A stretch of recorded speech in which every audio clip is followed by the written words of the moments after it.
very good morning to you. It is 7 a.m. already, the 28th of April. What is this about? 2025. It's a Monday. Welcome to ONNJ Mornings. I'm Ken Rosato, taking your calls at 888-658-0234. 888-658-0234. Do you like sunshine? I spoke to my friend, meteorologist Mike Favetta. He and I worked something out with Mother Nature. He says it'll be mostly sunny today with highs in the mid to upper 70s. See, when you know people, this is what happens. Let's head Yeah, right to him. He'll it's tell you true. more. Meteorologist Mike Favetta, the guy we call him, with the first check of the Garden And State forecast. Good we know morning, guy. somebody when you know someone in the right place, you get what you want, especially this weekend, right? You got some amazing weather coming up after so much sunshine that we enjoyed last week with the warm weather. Had some incredible mild weather as well over the past weekend, even though it was a little bit of a chilly start yesterday. Cool to start this morning. Still 39 degrees back over in Morristown and 37 in Flemington, but a quick warm up is on the way this morning due to some very dry air. Wind gusts light, but they're generally blowing out of the north and west, and that is what's keeping the air nice and dry today. So quick note, a big improvement for the Ocean County fire. You can see a lot of that red has now dissipated, showing this is the satellite view of where the fires are. But another one popped up south of Medford, and this is the trail of smoke that's being detected by the satellite high up in the sky, even going over Atlantic City. So we'll talk more about that one in just a bit. Our forecast today keeps those breezes on the lighter side right now. Wind gusts up to 10, maybe 18 miles per hour. But the forecast winds relatively light, except if you find yourself down toward the waterfront where there'll be a lovely sea breeze developing later today. Tomorrow afternoon, a nice southerly breeze brings in another warm day with temperatures climbing into the 80s. So we warm up even more each and every day this week, culminating in highs that could push into the 80s yet again for Wednesday. A nice clear start to the day, not a cloud in the sky. We'll keep it that way. And throughout the morning into the afternoon, look how we warm into the 70s up in Newark and Hackensack, even 71 over toward Trenton. Excuse me, a lovely mild day with temperatures even rising further. There will be a little bit of that cool feel down toward the waterfront, thanks to, of course, that sea breeze. But tomorrow, 80s on tap, away from the shore, 50s if you find yourself at the beaches. So another cool breeze there. Then by Wednesday into Thursday, we have a weak front that comes through and drops us back into the 50s and 60s only by Wednesday morning. But I think we managed to just make it up to 70 by Wednesday afternoon. So it'll feel nice and dry by then, and the pleasant weather sticks around even for Wednesday night. Thursday is another beautiful day, starting off a little cool, maybe some clouds return by the afternoon, and that's where we see a change in the weather pattern by Thursday night into Friday, because as the humidity rises and temperatures hold in the upper 70s, we see another round of rain come in by the end of the week, and that'll likely get us by the time we get to the end of this week. So 80s tomorrow, back in the 70s on Wednesday, and just about 70 by Thursday, with humidity on the rise by the end of this week. It'll feel like May before you know it.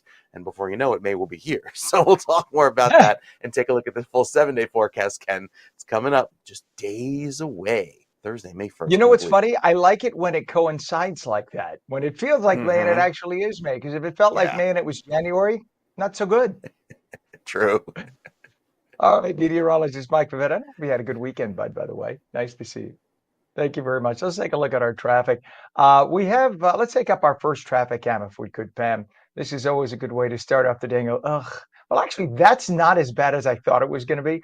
This is the 8095 approach to the GWB. If you look on the left side, that is the lower level. The right side is the upper level. It's pretty heavy. That's about a 45-minute approach to get over and across into Manhattan. When we say 45-minute approach, that means that that's how long it'll take you to have the wheels of your vehicle go from that point until it hits the island of Manhattan. So that's what you got right there when you have a slowdown at that point. Other roadways to tell you about. We have a debris spill on the outer bridge crossing eastbound approaching the New York side at Toll Plaza in Staten Island. That's about the area where it happened. The right lane is blocked. We also have a crash investigation on US 1 southbound north of 29 in Trenton. All lanes are closed. There's about a 10-minute delay through there to bypass. So please give yourselves extra time and use caution. We have delays on the Turnpike Inner Roadway northbound from north of Interchange 14, which is I-78, 1 and 9, the Southern Mixing Bowl to the Southern Mixing Bowl in Newark. All lanes are open, but there's a delay of over a mile right now. It's all due to volume. And you get that bright sun in the morning hitting you in the eye. Everybody hits their brake. Person in the front hits the brake. By the time it gets to the back, you're stopped. Let's take a look now at the famous I-80 cam. This is I-80 East. Wow. See what I mean about the bright sun? That's what happens. If that's hitting your face as you're heading eastbound, of course, you're going to hit the brake. So that is part of the problem. So east and west, this is I-80, exit 34, Route 15 in Wharton, New Jersey. Ongoing sinkhole repair.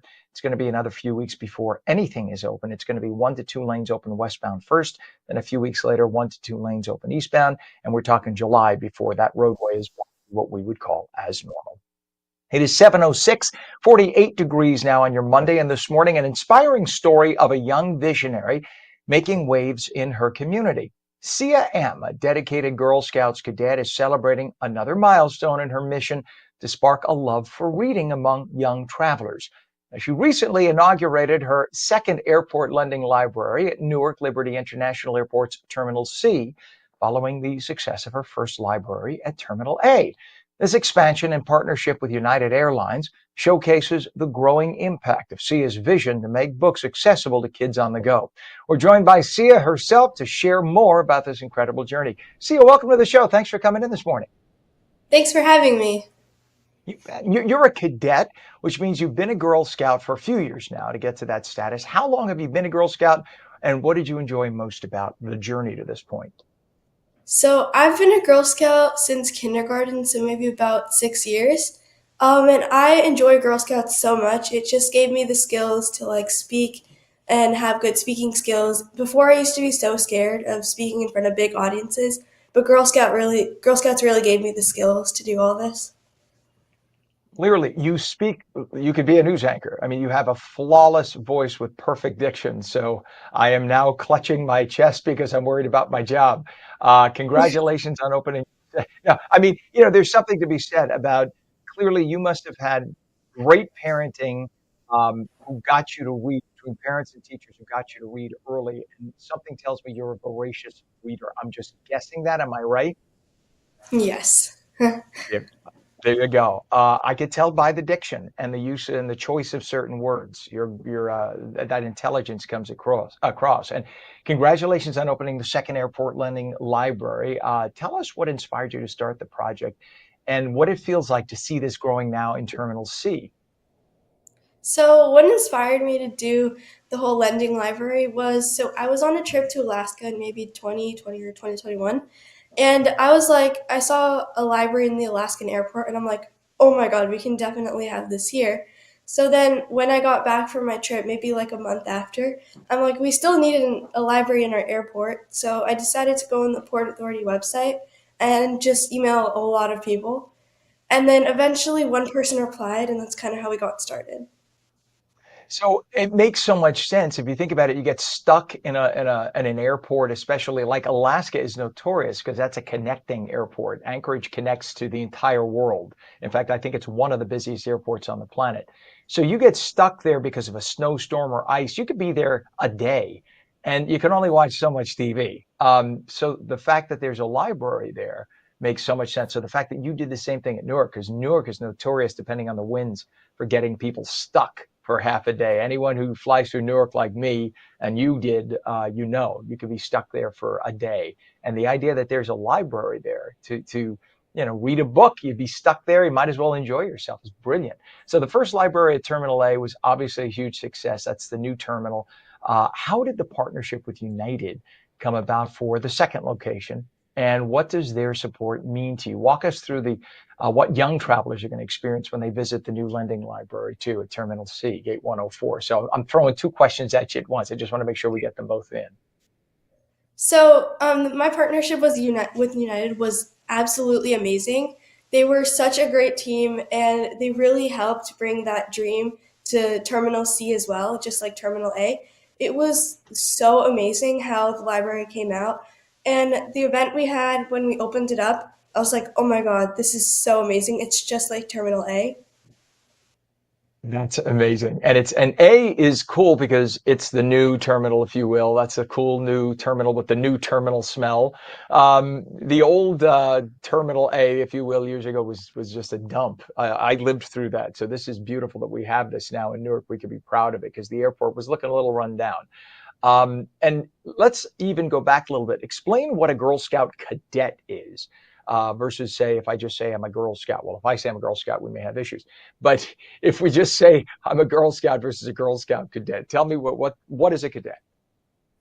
So, being a cadet is kind of like you have leadership skills, you have speaking skills, and it's great to be a part of a nice community. Like, if you're a Girl Scout, maybe you just don't like have that many skills as a cadet would, because cadets they've grown over time with all the other like Brownie, Daisy, all that stuff. So they have more like leadership skills and stuff like that.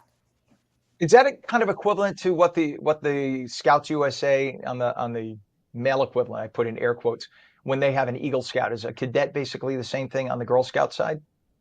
Yeah, pretty much. That is a huge, that's not just an achievement. That is a huge achievement. That means you did a lot to get there and we were underselling it. So forgive me for that. That is a big deal. What challenges did you face, by the way, while you set up the second library and how did you overcome them? Was there anything new, any kind of a new obstacle that may have come your way? Um, I'd say it was a bit easier than getting the library in Terminal A, only because they knew that like this is all going to work out, and they're used to like all these challenges. So I'd say we didn't face that many problems. As like Terminal A, we had to like it took like a while, but for the Terminal C library, it only took 1 year.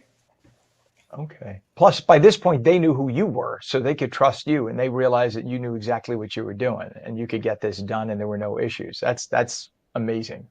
And I think people my age, old farts like me, we love to look at your age, and right away criticize because of the phone, and and say, look at this person. This is all they're doing. They're on their phone. They don't take a look at the what's going on. They don't take a look at the reading, etc. You're kind of changing all that and saying, no, we like to read too. We like books, not just our phones. Do you have a lot of friends who also enjoy reading books? And have you sort of been an example for them to pick up the old hardcover book and actually read? Yeah, so a bunch of my friends, they like to read, which is really great. That's kind of what inspired me to read too. And when I started getting into reading, some of my friends, they were like on their phones all the time when we were like hanging out. And I was like, why are we hanging out if you're just going to be on your phone the whole time? Like, at least read. Because it's also kind of educational and it's better than just being on your phone. And then I kind of like inspired them to start reading because they were always on their phone. So that's great. I get to like share my love for reading. Good for you. It's funny you say that. At Easter time, I had all my family together, and there was one point where I even found myself sitting there in a room full of people who are my family, whom I never get to see, rarely. And we were all on our phones.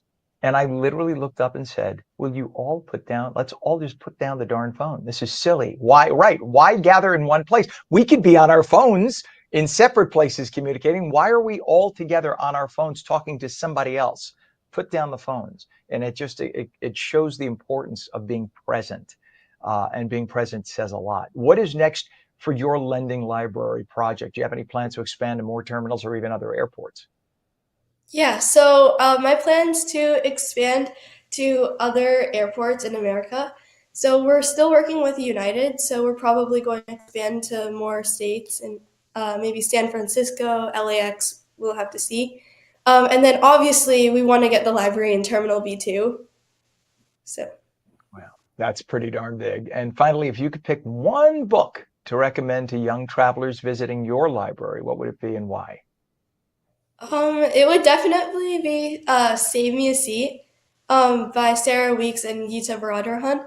It's an amazing book. It's been one of my favorite books since maybe fourth grade or third grade. It's such a realistic book, and it's just really amazing.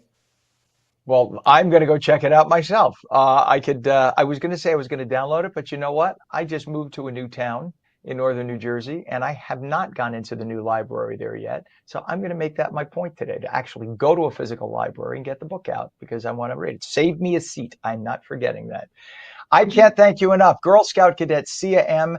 Everybody around you should be very, very proud of you, and your friends should be looking up to you. You are a great example of a bright future. Thank you so much for joining us today. Thank you for having me. You bet. Have a great day. It is 47 degrees. Doesn't that give you a positive feeling about the future? Just when you start to think, what's the next generation going to do for us? That is an example of a great next generation. We have 47 degrees now at 7:15, and when we come back, we will have. Let me ask Pam. Pam, do we have what we talked about before from Thursday? All right, let's just put it this way. It'll be sunny today, highs in the mid to upper 70s. It's one of those San Diego forecasts from meteorologist Mike Favetta. He'll return with your full Garden State forecast, and we'll take your calls at 888-658-0234, 888-658-0234. You're watching On New Jersey Mornings. Don't go away.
It's 7:18. Welcome back to On New Jersey Mornings for your Monday. I'm Ken Rosato. At 7:18 now, we'll take your calls at 888-658-0234, 888-658-0234. We are going to have lots of sunshine today. Highs in the mid to upper 70s. Right to meteorologist Mike Favetta with the beautiful Garden State forecast. Good morning to you, Mike. Good morning to you, Ken. Beautiful without the stubborn winds that we had yesterday. Kind of got gusty for most of yesterday afternoon, but today a calmer breeze, and with that highs that managed to make it into the mid and upper 70s. Maybe a touch cooler down toward the shore points. Long Branch, 69 degrees, and we'll get to the Jersey Shore points in just a bit, where it will be noticeably cooler thanks to the afternoon sea breeze. But inland, up toward Princeton, New Brunswick, even by Flemington, all of central New Jersey, beautifully warm today. With that, there's also a quite high level of pollen, specifically for the trees. Highest time of year is now, the most concentration, thanks to the peak of the tree pollen season. Grasses are on the rise as well, as we typically see that peak by the time we get to May. Oh, and if you noticed, hey, skin's feeling a little red today. Could be a little sunburn. There was so much UV over the weekend. We're at a 7, which is high, which corresponds to high on the map here. Once you get to 8 to 10, that becomes very high, and we're just about a week away from seeing that as the sun angle is nice and high in the sky this time of year. Lovely high pressure dominating our skies, so cloud free across the East Coast today. No weather worries through tomorrow, even through Wednesday. We're looking great. So with that clear sky on top of us throughout the next few days, we keep it warm. Temperatures this afternoon climb into the upper 70s, make it again into the upper 70s, maybe even low 80s in a few places by tomorrow. A little bit more of a breeze pushing in that warm air from the south might help humidity climb just a little bit, but still comfortable. And then throughout Wednesday, as some rain tries to make it in for crossing the Delaware by Wednesday evening, a lot of that dissipates. So we just may see some residual afternoon clouds Wednesday afternoon. Once we get through Thursday into Friday, that's our next chance of rain. Later on this work week, Friday's our best chance of seeing some wet weather going into Friday night, clearing by Saturday morning. And while Saturday afternoon may have a few lingering clouds, look at the clear sky for Sunday. A beautiful second half of the weekend on tap with another round of clear sky, very similar to how we enjoyed yesterday. So this weekend starts off with some very early morning showers on Saturday, but just a few clouds left over by Saturday afternoon with those westerly breezes at 10 miles per hour, and then calmer for Sunday. A perfect forecast, 68 degrees, low humidity, nice and dry and pleasantly mild. It looks great going into the first weekend in May. We'll take a check of your 7-day forecast, let you know how next week is shaping up, Ken. That's in just a few minutes. Look at you all looking ahead and stuff. All right. Thank you so Mm-hmm. much, meteorologist Mike Favetta. You are always on top of things. We appreciate you. It is 48 degrees now. 7:21 is the time. Let's take a look at the roadways if we can.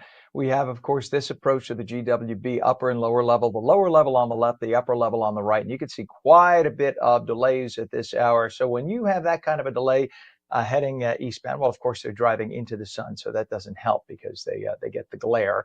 But that tells you you're going to have 40, probably 50 minutes at this hour from that point on the approach. So just beware. If you're headed to Manhattan by the GWB, you're going to have a bit of a delay. And usually on a Monday, it's not that bad. But today it is. We also have a crash on Route 42 northbound, north of exit 10A, which is Black Horse Pike in Gloucester Township. One left lane closed with a good 10-minute delay through there, so use caution. A crash on Route 22, both directions of Vossler Avenue in Bridgewater. One left lane closed westbound, one right lane closed eastbound. Crash investigation on Route 1 southbound north of Route 29 in Trenton. All lanes are closed. You got a good 10 to 15-minute delay through there.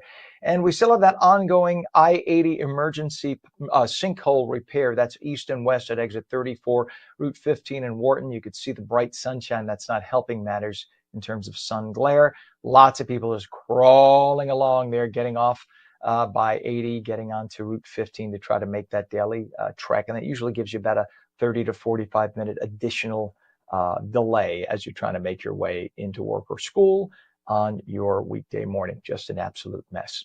It is now 7:22.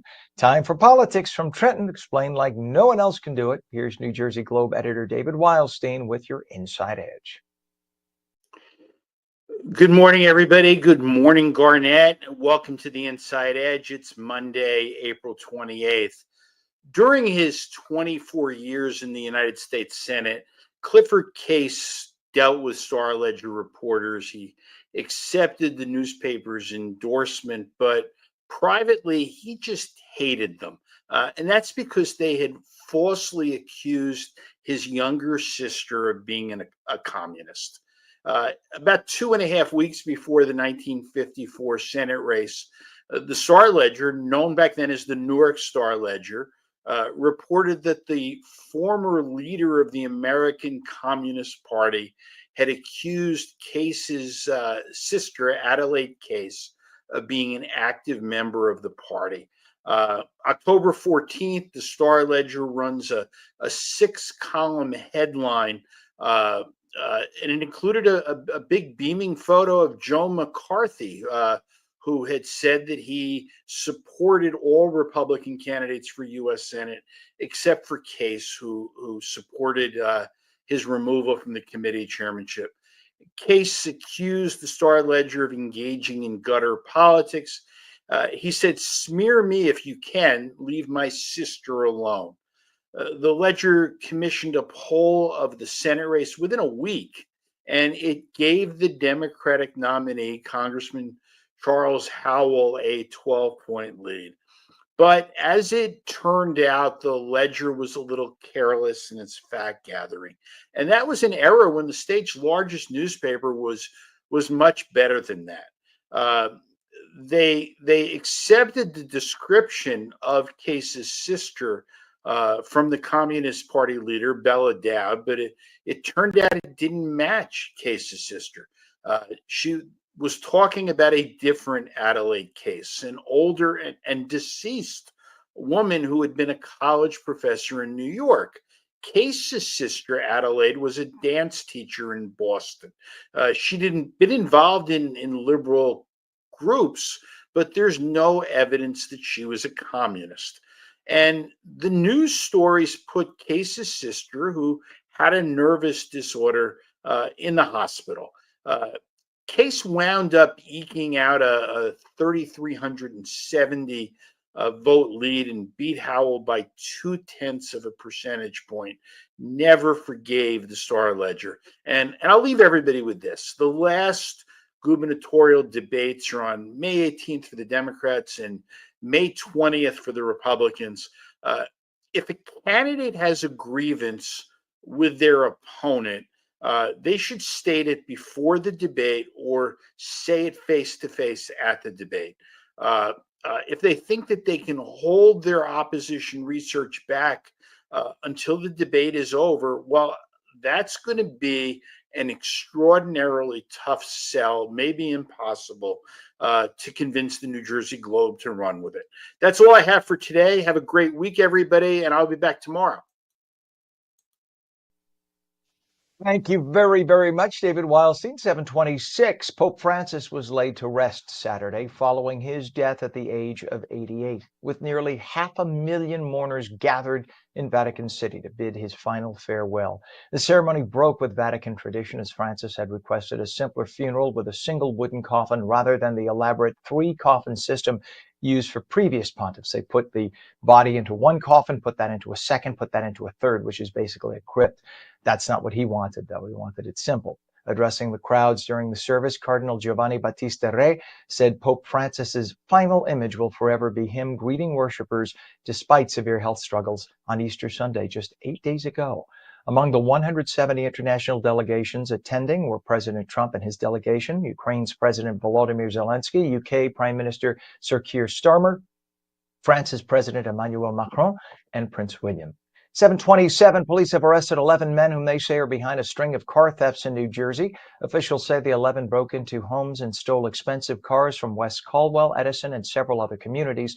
State Attorney General Matt Platkin says the vehicles were being sent through Port Elizabeth to countries in West Africa. 43 of the vehicles were recently recovered from inside shipping containers, including BMWs, Mercedes, and more. The stolen cars were stored in a parking garage in the Bronx before being packed into those containers for export. 727, New Jersey Liberal Democrat Senator Cory Booker took to the steps of the Capitol yesterday for 12 hours, yet another stunt, to decry the proposed spending plan of the Republicans, those mean old Republicans, using the oldest Democrat argument that the proposed plan cuts spending for the poor and helps millionaires and billionaires. How long have we heard this? Since I was a baby, and I'm almost 60. It's old, it doesn't work, and it's not true. Specifically, Booker and House Minority Leader Hakeem Jeffries looking ridiculous as they sat there on the steps, obviously staged because somebody held a camera, and they're mic'd. The microphone had to be somewhere, so that's staged, folks. That's not just organic. They sat there for 12 hours like fools, saying the plan will cut spending on housing for the poor. Well, as usual, the Dems are lying.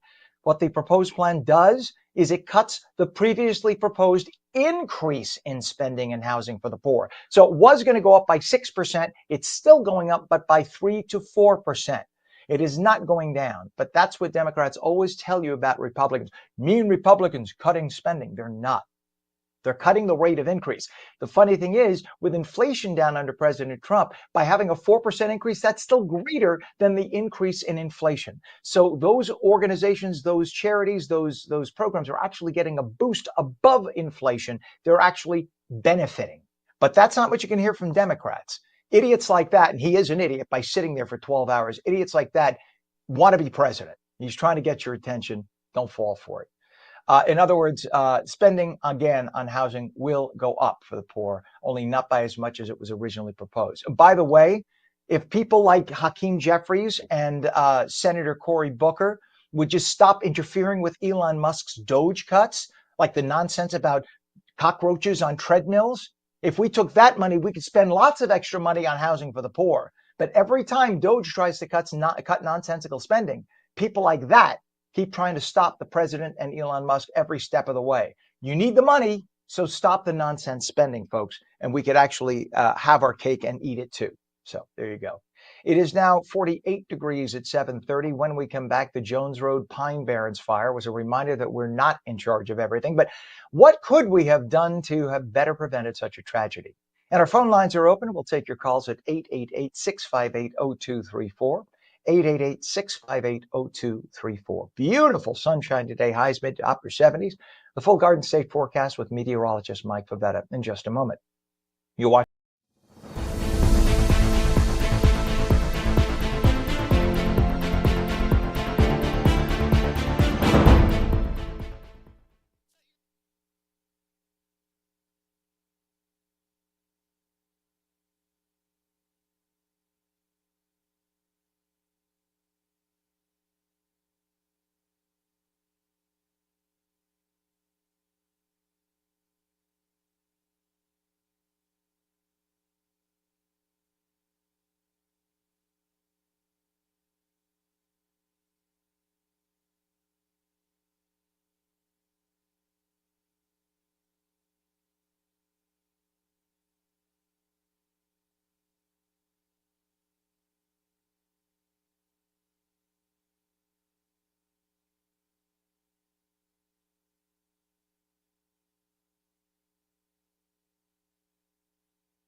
Good morning, 48 degrees at 7:32. It is Monday, April 28th, 2025. I'm Ken Rosato. Welcome back to ONNJ Mornings. It'll be sunny today, highs in the mid to upper 70s. Meteorologist Mike Favetta has your detailed Garden State forecast. Good morning to you, Mike.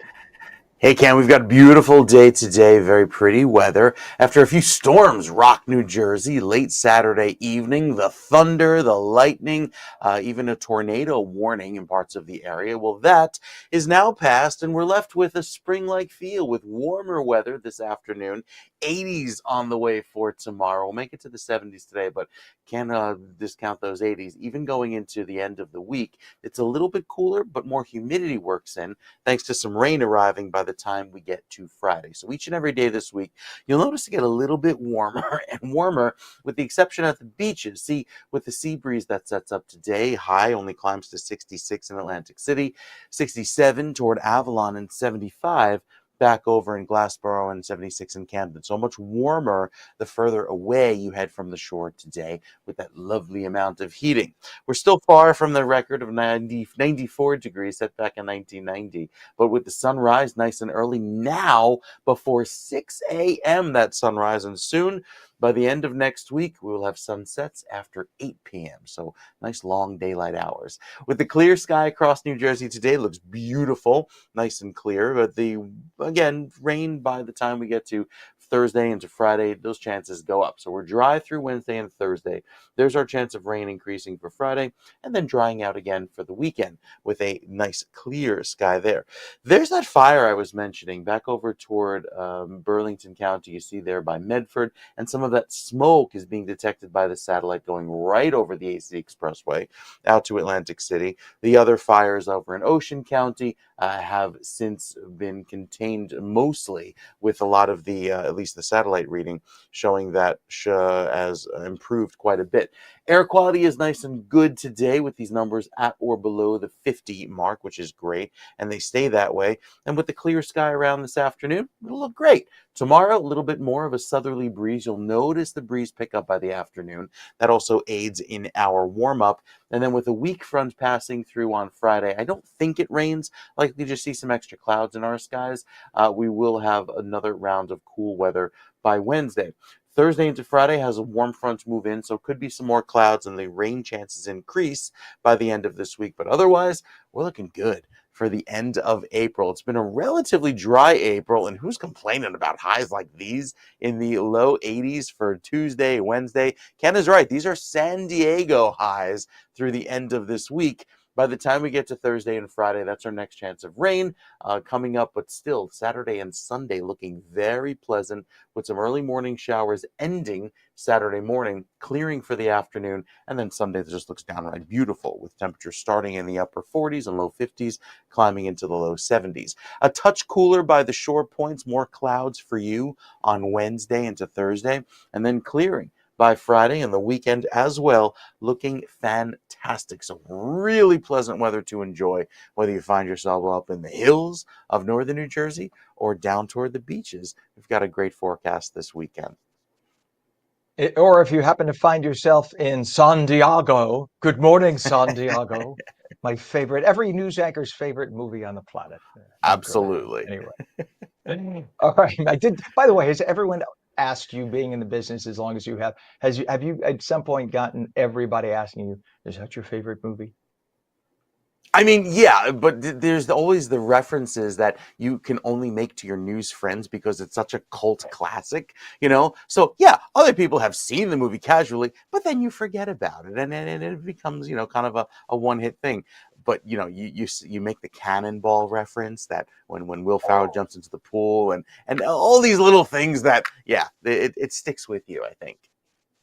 You had to have been a child. You're much younger than me, but being a child of the 70s, that's when that whole image of everybody wearing the matching cheap blazer with the patch with the logo of the TV station on it, because that was before the electronic graphics. That was the thing. I'm sorry, I'm wasting too much time on it now, but yeah, gotta love it. We'll chat after the show about it more. You're awesome, You can Mike. see it on YouTube. You can catch up with the nostalgia. With Will Ferrell, absolutely. All right, Mike, thank you very much, sir. It is 48 degrees now at 7:37. And let's take a look at ugly. This is ugly right now on the right side of your screen. That is the approach right there, interchange 103.4, the New Jersey Turnpike. That is interchange 14 by mile marker 103.4 south, I should say. So what that is the approach to the exit for Newark Airport. In fact, Pam, our director, saw a plane coming in just a second ago. It was kind of a jarring thing to see a giant jumbo jet on the top of your screen. But so again, this is probably an indicator if you're heading to Newark Airport, give yourselves extra travel time, because you could see that getting off the exit is not going to be an easy thing this morning. A lot of folks heading that way. Other roadways to look out for: Route 42 northbound, north of exit 10A. Black Horse Pike in Gloucester Township, we have a crash. One left lane blocked. There's about a 15-minute delay through there. Crash investigation, Route 1 southbound, north of Route 29 in Trenton. All lanes are closed with a 10-minute delay. We also have the approach to or on I-95, 8095 approach to GWB. You can see the left side is lower level, right side upper level, and that's a good 50 to 55 minutes now making your way into Manhattan. Of course, there's also the ongoing sinkhole repair, which is on I-80 east and west in Wharton by the exit for Route 15. That's going to be going on for another few weeks, and you can see what a mess of everybody trying to detour off that roadway onto Route 15. That's a good 45-minute addition to your commute right there. And again, that'll be going on for the next few weeks. It won't be totally done till July, but at least some lanes will be open come the end of May, mid to the end of May. So keep our fingers crossed. It is 7:38. The fast-moving Jones Road wildfire in the Pine Barrens has raised alarms as dry conditions fuel heightened fire risks across the region. We're joined by Dr. Matthew Olson, who's Assistant Professor of Environmental Science at Stockton University, whose expertise is in the Pine Barrens and forest fire management. Dr. Olson, thank you so much for coming here this morning and being with us. Thanks for having me, Ken. You bet. And Doctor, you've described the Pine Barrens as unusually dry this season. In fact, we just heard Mike say, our meteorologist, that April was a relatively dry April compared to others we've had. Usually April, we say April showers bring May flowers. Didn't get that many. A few heavy ones, but for much of the month, it's been unusually dry. So we've had mosses crumbling underfoot because of the lack of water in the wetlands. And that is so important for the environment to get that water now. So how do these conditions contribute to the intensity that we had and we still have with the Jones Road wildfire? We still have some smoldering spots right now. Yeah, well, I think in many ways we talk about moisture, whether it be in soil or the air. We're talking about what effect that has on fuels. And so that you can just think about the fuels are just really tinder dry at this point. And it's not just the dead leaves and needles and bark and things like that on the forest floor and suspended within trees, but it's also the live fuels. And so if you look at things like the percentage of moisture within evergreen needles, which is one of the main fuel sources out there, even those live fuels are extremely dry right now. So they're just extremely flammable and combustible. And when you talk about that, I always harken back to I used to be a reporter in Miami, Florida, and I remember in the winter, oh, it had to be 25, 30 years ago, I was out in the Everglades covering an Everglade fire, and their pine trees are Melaleuca trees, loaded with oil, which is totally flammable. I was about 200 feet away. I talked about this last week, and one ember, I actually watched an ember fly from a tree that was a few hundred feet in front and the wind carried it behind me. And 200 feet behind me was this giant Melaleuca, which literally went like that. It was unbelievable because it was so dry and the oils were so condensed, so concentrated, I should say, in the tree at that point. So is that what we're talking about? When you don't have enough moisture in the needles, then the oils, the flammable oils, are that much more condensed and concentrated? Yeah, it's just with our pines, they have really waxy cuticles, as you mentioned, just stuff that's just they naturally produce, which is just highly flammable. And yeah, you add the low fuel moisture and stuff like that, it just kind of exacerbates that issue where if it does receive enough of a heat, it's just going to spark right up and it's going to not only start a fire, but it's going to allow for fire to carry. And in this case, carrying from tree crown to tree crown becomes really dangerous. And you combine that with the heavy winds that we've been having, and yeah, it could make for a pretty disastrous situation for wildland firefighting. So it's almost like lighting the tip of a match, right? Once that tip goes off, then it just keeps burning right down the matchstick, the entirety of the tree at that point. And, the Forest Fire Service, they said that there's a 266% increase in wildfires this year compared to last. And it's so hard to fight a wildfire because you don't have people don't think about this. I only think about it because I have to report on it. You don't have fire hydrants in the middle of the woods. So that means having to either use air transport of water or literally carrying in by truck. And trucks only have, 10, 15 minutes of water in them. Based on your research in the Pine Barrens, what makes this particular peak wildfire season running through mid-May so dangerous? Yeah, I think it's a continuation of a weather trend that we've seen going back to last fall, just really, really dry conditions. So, although I know with some of the rain, it's kind of taken us a little bit closer to getting out of drought, we're still under drought conditions. And then again, like the fact that the fuel moistures are just so low right now. That combined with the really, really dry conditions, stronger than usual winds. I don't know if you've noticed, but it just seems like it's been way windier the last few months than what I can recall. And I'm from New Jersey originally. I don't quite remember it being this windy. And so you combine all these factors together, and it just makes for a potentially explosive wildfire situation where something can start kind of small, Absolutely. but it can blow up very quickly. Yes, doctor. We had 40-mile-an-hour gusts yesterday. Perfect example. We had rain Saturday here, heavy, heavy, heavy rain on Saturday night, but we had thunderstorms. And even with rain, people don't think about it. They think, oh, it's raining. The lightning could trigger off. Even though the tree is wet with rain, again, it's flammable oils. The natural waxes and whatnot are flammable, and that's how you can obviously have a fire. And I'm assuming that officials here will tell people as we get Memorial Day weekend coming up very soon. It's only 4 weeks away. That people who are thinking about blowing off fireworks when we have tinder dry conditions in some cases, that has got to be a no-no because you could set off an entire wildfire, right? If one of those fireworks happens to hit one of those tree crowns. For sure. All right. And you work with prescribed burns to help reduce wildfire fuel like this. You get rid of some of the dead underbrush and whatnot. So has the state limited these due to the dry conditions? And does that help or does that end up hurting us in the long run? Yeah. So the state has pulled back a little bit on some of their planned prescribed burning. Like, for example, here at Stockton, we burned quite a bit. In fact, I think we had close to 100 acres that we had hoped to get burned this year. But because of the dry conditions and the unusual weather conditions, as far as the fact that we haven't been getting precipitation, strong winds, all that kind of thing, that really kind of forced their hand. It's one of those where the risk of a deliberate prescribed fire getting out of control outweighs the benefits, at least in the short term, of fuels reduction. So I think it really was the right call on their part. But we can't go too many seasons like this, because otherwise we start getting just a continued buildup of fuels. And we've had a couple of years where we've been able to get our prescribed burns in, which has been great. But you're going to lose all that benefit if you go a couple of years without fire, because those fuels just reaccumulate. Perfect example would be Southern California. They went many years without prescribed burns, and it destroyed half of Los Angeles. Forest management is so essential, and that's why people don't even, I think most people don't even realize a doctor like you is out there, but how important it is to have someone like you studying the environment and making sure that if we were never meant to live among the forests like this and build big homes and whatnot. It's clearly that's part of the problem. Nature took care of it hundreds of years ago. Well, now that we're living among them, we're the ones that, obviously, if we didn't have houses, it wouldn't have mattered.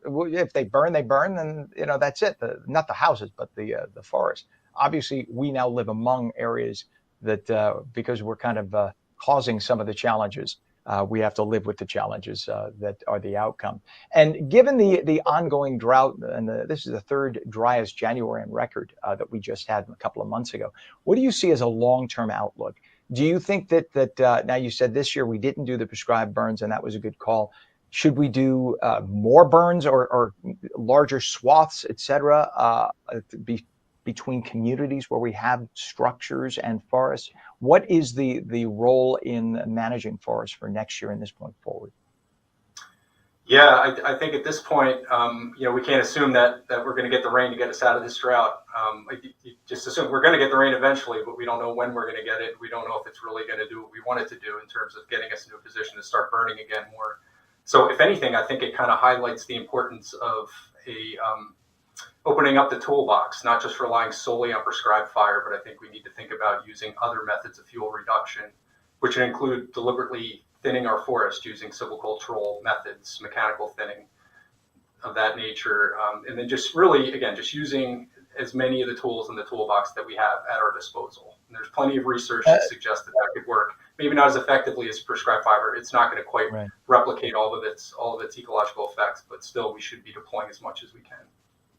Right, because a prescribed burn, you could burn half an acre at a time or whatever. But when you say mechanical, cutting down the trees, you can only cut down so many at a time. But yet you can be very methodical, right? You can control which trees. You maybe leave them every 30 feet as opposed to every 5 or 10 feet, and so you prevent some of the quick conflagration that you would have if there was a spark or if there was a lightning strike. So it's an amazing science, and what little tiny bit I know, I only know from covering it as a journalist over the years. But thank God for people like you who study the environment. Environmental science is an essential part. Please, we'd love to have you on more. We need to talk more about this so that people are more aware and more educated about it. Dr. Matthew Olson, Assistant Professor of Environmental Science at Stockton University. And I mean this, please, let's make this a regular thing where we have you on more often, and we thank you for joining us this morning. Thank you, Ken. You bet. Have a great day, sir.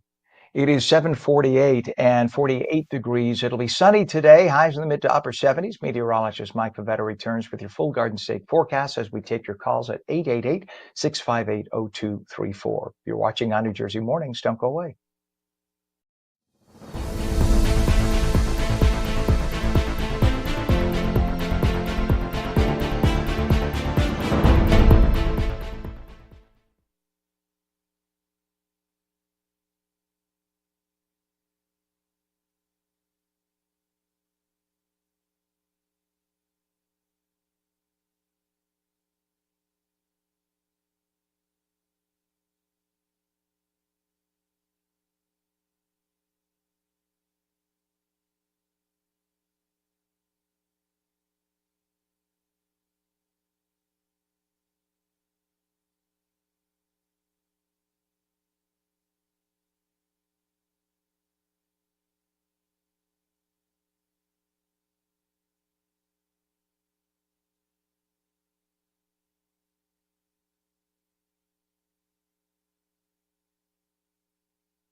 Welcome back to On New Jersey Mornings. I'm Ken Rosato at 7:49. We'll take your calls at 888-658-0234. Sunny today, highs in the mid to upper 70s. Actually, picture perfect. Go out and have a little picnic outside.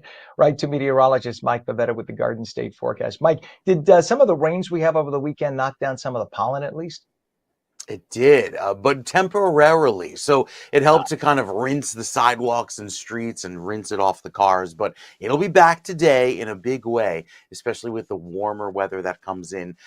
With highs in the 70s today, 80s, Ken. Tomorrow, we'll see those pollen numbers spike as soon as this afternoon. So even with the dry breezes yesterday, made it feel lovely. Not so much if you're an allergy sufferer. 76 in Newark, 75 in Jersey City today. Even back over in Newton and Hackettstown out toward Washington, a very pleasant feel with lots of sunshine through this afternoon. So the dry weather we've been hearing about, yes, the drought continues, even a severe drought up in Sussex County, and again, popping up there toward the Pine Barrens west of Atlantic City. These are the areas that have seen a rainfall deficit throughout the past month. So even though there have been plenty of rain showers and a few downpours in there, most of the states still below that average, like Short Ship Bottom, 79% of average just in the last 30 days, and even less than a half of our average rainfall up in Sussex County. Even though there's a few areas of green, most of the state still has that rainfall deficit up to 1 to 2 inches of a deficit there over in Sussex County, and still need some improvement down along the coast. Throughout the next 2 weeks, anticipate slightly warmer than average weather. Overall, the long-term trend has a big area of warm weather in the Midwest. Our weather will feature slightly drier conditions as well as that big patch of brown that kind of extends into New Jersey with that shade of tan through the first week of May, showing that we'll see below average chances of rain going into the next few weeks. Our forecast keeps it dry at least through Thursday. We are staying sunny with temperatures climbing into the mid 80s as soon as tomorrow. Back in the upper 70s for Wednesday and slightly cooler by Thursday. But I think Friday sees another warm day with a chance of some rain showers later on in the afternoon, and some of those early morning showers could be around pre-dawn on Saturday. But Saturday turns dry by the afternoon, and Sunday looks fantastic with less humidity by the end of the day. For the shore points, we have cooler weather on tap by a few degrees. You'll notice that afternoon sea breeze kick in each day, but your overnight lows don't get as chilly, so that's some good news. Keeping temperatures in the mid-50s. It's like nature's air conditioning at the beaches. Highs in the upper 60s through Saturday and Sunday, looking very pleasant no matter where you find yourself here in New Jersey this week. So a great way to wrap up April, and plenty of sunshine to kick off May as well. So lots of great weather, Ken, to enjoy. All right. Look forward to May flowers and more pollen. I can hear it Yeah. in my throat already. Thank you very much, Mike. 7:53 right now, 48 degrees. And let's take a look at this traffic cam. We have what looks like some stop traffic here. This is on the New Jersey Turnpike, mile marker 117.2 south of US 46. This once again is in the Newark Airport area. That's stopped. Look at those right lanes. Yeah, that's not just slow, that's stopped. So I'm wondering if there wasn't a disabled vehicle or an accident involved there, because those trucks there and right at the bottom left, they ain't moving. They just stopped. So if you're heading to Newark Airport, remember that. Remember that image right there, and don't take the 46 approach exit. You might want to come in from one of the other spurs, because that is a problem as you get off to get to 46 and get around to Newark Airport. 7:53, we have some other issues right now. Disabled tractor trailer on New Jersey Turnpike, express lanes northbound south of exit 71, which is Route 4. That's in Leonia by Broad Avenue. A left lane is blocked there. Crash on Route 17 southbound north of Route 4 in, of course, that just recycled on me. Okay, that's north of Route 4 in Paramus. One left lane is closed there. We just got a new crash. That's why that happened. A crash on the Garden State Parkway southbound, south of exit 136, Stiles Avenue in Clark Township with a right lane blocked. And we have the ongoing construction, the road work repair for that sinkhole issue on I-80 east and westbound. Look at the stop traffic, almost stopped. That's as you exit off onto Route 15 in Wharton. You're going to have that ongoing construction east and west. That's going to be going on for the next almost month. And then you'll have total repairs by July. but only partial openings by the end of May. So give yourselves lots of time if you have to go through there. That's about a 45-minute delay to your morning commute. It is 7:55 and police have arrested 11 men whom they say are behind a string of car thefts in New Jersey. Officials say the 11 broke into homes. What they would do is they would go to where you'd leave your car keys. So they break into homes, they go right, like they break the front window, and if you have like a bowl where you keep your keys, they're not stupid. They canvassed your house, they grabbed the car keys out of the bowl, and they used your key fob to drive your car away. Most of the cars did not have broken windows or broken locks. So they did what is smart. They preyed on us, used their, we have habits. You put your keys in the kitchen, or you put your keys in the bowl in the living room or in the entry. That's what they did. They broke right in, went right for that. And so there were 11 people who got arrested, breaking into homes, stealing expensive cars in West Caldwell. I think there was one in North Caldwell, Edison, several other communities where they went for basically upper middle class homes like that with nice cars. State Attorney General Matt Platkin says the vehicles were being sent through Port Elizabeth to countries in West Africa where they were being resold to wealthier people there. 43 of the vehicles were recently recovered. They were inside shipping containers because they sit on those containers on those ships for like a month before they leave the port. There were BMWs, Mercedes, lots of high-end cars. The stolen cars were stored initially in a parking garage in the Bronx before being packed into those containers for export. 7:56, Pope Francis laid to rest on Saturday following his death at age 88. Nearly 500,000 mourners gathered in Vatican City to bid a final farewell. The ceremony broke with Vatican tradition. Francis had requested a very simple funeral with a single wooden coffin. The entire funeral was only about 2 hours long. And while that sounds like a long time, that's about an hour to an hour and a half shorter than typical papal funerals of the past in terms of processions and things like that. So the Pope just wanted one simple coffin as opposed to coffin into crypt, which is usually what's done for previous pontiffs. Addressing the crowd during the service, Cardinal Giovanni Battista Re, who's the Secretary of State for Cardinals, he said that Pope Francis' final image will forever be him greeting worshipers despite having those health struggles on Easter Sunday just 8 days ago. It's only been 8 days. Among the 170 international delegations attending were President Trump, Ukraine's President Volodymyr Zelensky, UK Prime Minister Sir Keir Starmer, France's President Emmanuel Macron, and Prince William. Yeah, the Pope died exactly 1 week ago right now.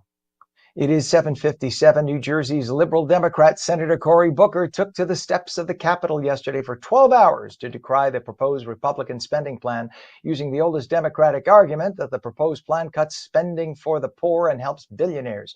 I guess this guy must have some kind of special bladder, because he just went 26 hours on the floor of the Senate, and now he did 12 hours on the steps of the Capitol. Sitting next to him was House Speaker Hakeem Jeffries. But Jeffries got up at various times. Booker just sits there. I think he's superhuman when it comes to that. They did kind of look ridiculous because they're trying to make this look organic, and clearly they have a hired camera. They're wearing microphones. This is not organic. This was staged. But this is sort of propaganda. I mean, it's kind of creepy. This is what propagandist governments do. The proposed plan, by the way, it's not cutting spending on poor housing or housing for the poor. There was a built-in 6% increase in that budget, even though inflation was coming down. That's more than inflation.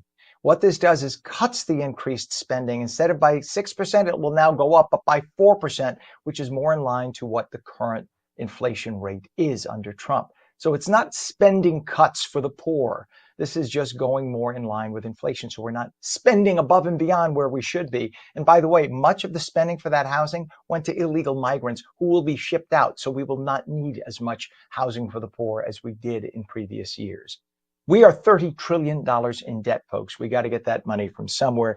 We keep making it look like we could just snap our fingers and it will come, but it won't. 7:59, South Carolina firebrand Republican Congresswoman Nancy Mace is once again charging into battle to defend women and basic biology, this time taking aim at Clemson University over a form. This is Clemson. This is a Southern university. This form listed 15 gender identities for you to check. What if you're part of the 16th gender identity, Clemson? You're being prejudicial. Hey, I'm somewhere between number 14 and 14 and a half. Why don't you have a box for me? After demanding answers, Mace announced on Friday that Clemson President Jim Clements confirmed to her that the controversial form was no longer online. He realized how silly it was. But had she not confronted him, there's no telling how long that form may have remained part of the application requirement for Clemson. In that fiery video you see next to me, right there, she posted that to her social media on Friday. May slammed Clemson for offering a health portal menu that included terms like genderqueer, two-spirit, cis-female, cis-male, and others. May said in a video on Instagram, quote, "We want to make sure South Carolina is following science and not some radical woke leftist lunatic ideology," her quote. She said, "Not on my watch." Remember, President Trump signed an executive order banning so-called woke ideology and DEI from being taught at or exercised at colleges, lest they risk losing federal educational grants. It is 48 degrees now at 8 o'clock. When we come back, as we reported a moment ago, the Pope was just laid to rest over the weekend. We'll speak with a New Jersey photographer who had the privilege of photographing Pope Francis when he visited Philadelphia 10 years ago. And we'll take your calls at 888-658-0234. Sunshine today, highs mid to upper 70s, a full Garden State forecast in a moment. You are watching On New Jersey Mornings, seen daily at ONNJ.com, Roku, Fire TV, News On, Samsung TV Plus, Apple TV, YouTube, Facebook, and X, and now streamed live on Rumble and Twitch at twitch.tv/OnNewJersey. We're coming right back.